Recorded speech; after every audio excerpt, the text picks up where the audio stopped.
Hi everyone, welcome to 2023 for Introduction to Computer Data Science Final Project by Yufeng Zhao, Yufeng Xu, which is me, and Jinting Liu.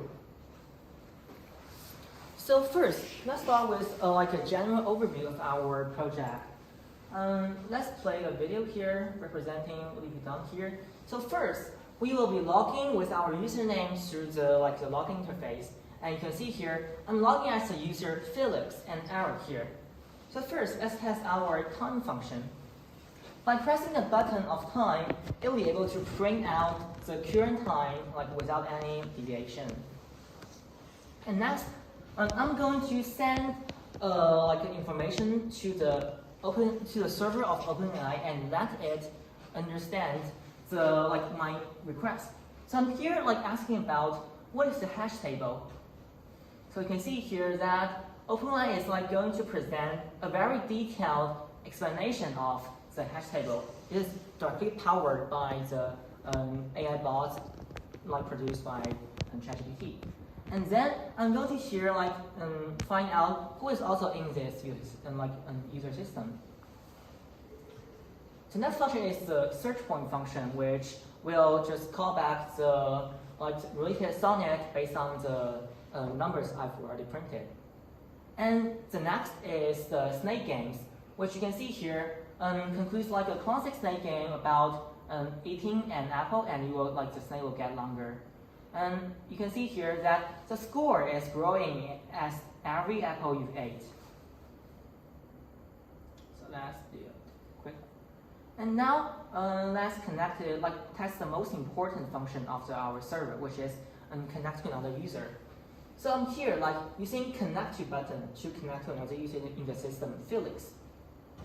You can see here that we are now successfully connected. So now printing a hello to my friend Felix. You can see here it is chatting very fluently. So yeah, how are you today?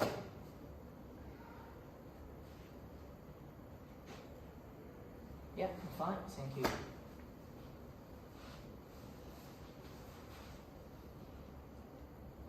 Yeah, so that's the basic overview of our presentation. So next, let's go to the first part of our chat system, GUI. So this one is the log interface, which I added a background image of our logo of NYUSH Shanghai. So basically, what I do here is using a built-in function of tkinter canvas that allows me to add the picture that I want as a background. And also, in order to fit those 7 functions of the chat system, I've enlarged the login interface and also the layout interface of our chat system. So this is something I've shown before, which includes the 7 functions here. I'm going to describe them most of them later in the presentation. And this is the code for those buttons. And so most of them are similar, as there's a built-in function of button that allows you to type in the function you need and also the name of the button. And by using the command here, I'm connecting to the clients, my client system, my client of the chat server, and also to design my own functions, which is the snake and the chatbot. So this is another code showing the how I describe and also print out the buttons. And yeah, and next let's give it to Felix to describe his RSA. Yeah. Thank you, Eric. So the secure message function in our chat system is implemented on the basis of RSA. So here are the principles of the RSA, which are some very complicated mathematical parts.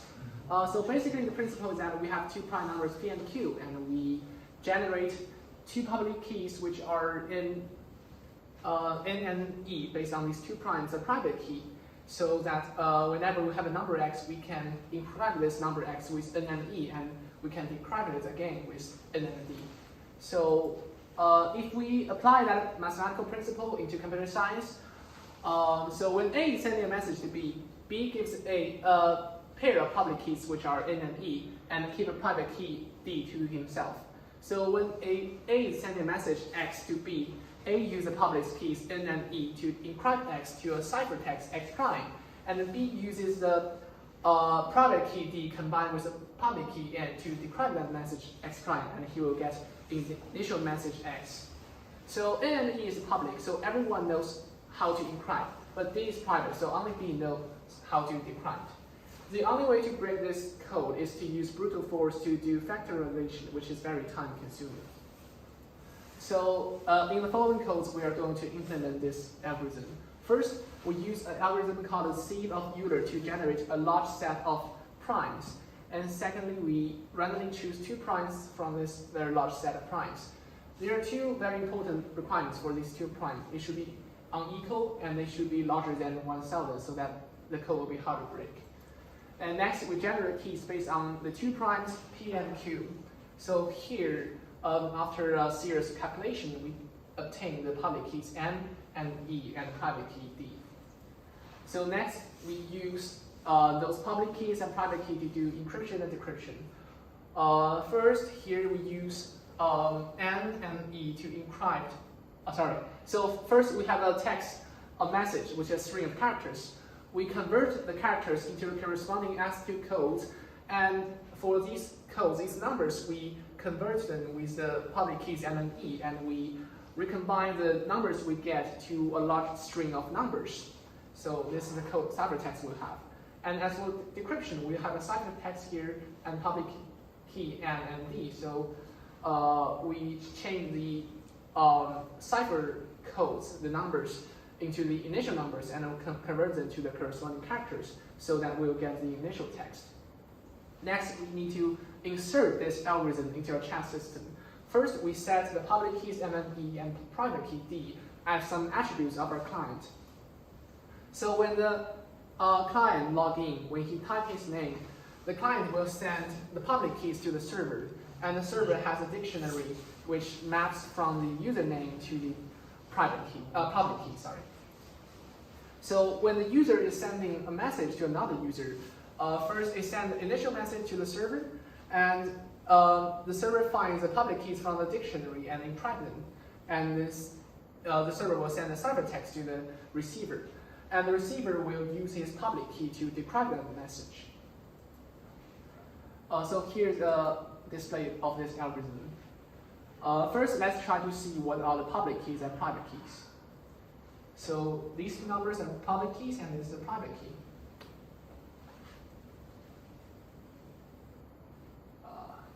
Wait a minute. Let's take a look at these keys again. So let's try some basic text like Hello Kitty. So this is the ciphertext, the encrypted code, and this is the initial message after decryption. So let's try some other message here. Let's try Valado Paris. Any fan of Game of Thrones will know what that means. So this is still quite large string of numbers, and this is the initial message. And the probable drawback here may be if we have a very short message, the corresponding code will be very short as well. But still, this algorithm is performing very well. So next, let's introduce our snake game.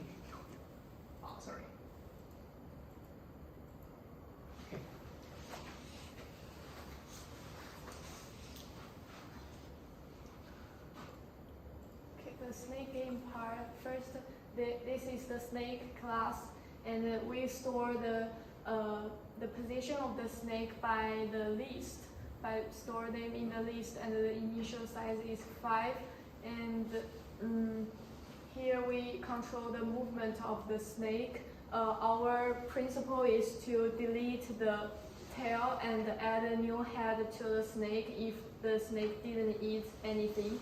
And if the apple, we won't delete the tail of it, and we'll just add a new head to the snake to make it longer. And the food class is to generate the food position. The self X and self Y is the width and the height of the in-game interface. And we will also store the score of the player. And here we will generate the position randomly, position of the food randomly, and we will refresh the food if the food is eaten by the snake.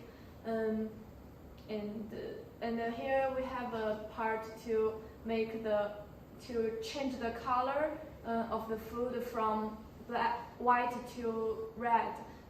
That it will cause it will make the food twinkle, and the game information part is here. We have a class to show this information to the player, and basically there is some help message to tell the player how to quit and replay the game. And here we show the score of the player, the level of the game, and the head of the snake, the position of the head of the snake. And the message is just to show whether the game is running or game is over. And the game manager is just to control the main loop of the game.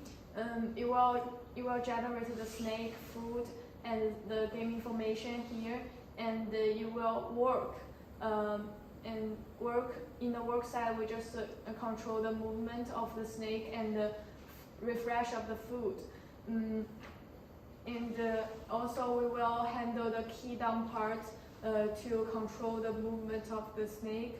And we will also check the food is eaten or not, and if the game is over. And the last part is the game. We set the background image as our NYU logo, and here is to set the time clock, in what time we will refresh our page. And here is just to handle the quit, replay, and the movement of the snake. Okay, that's all of snake game, and here is a small show of it. Okay, when we play the game, here it will refresh the head of the snake position here, and the score here, and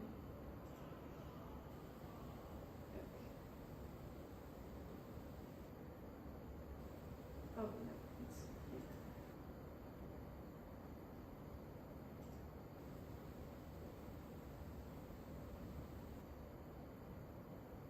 Okay, when the game is over, here we'll show game over.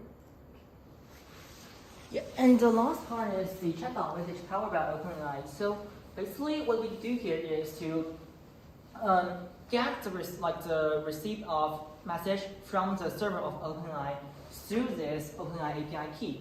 It's like my private key, which will allows me to access the server of the ChatGPT.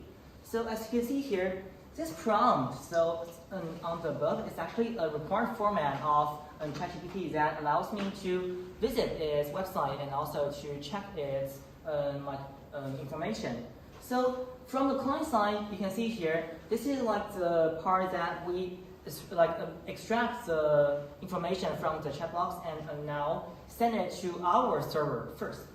And then in our server, what happens is that our server will send our information after decrypted, and also send it to the the server of ChatGPT, and then get the reply.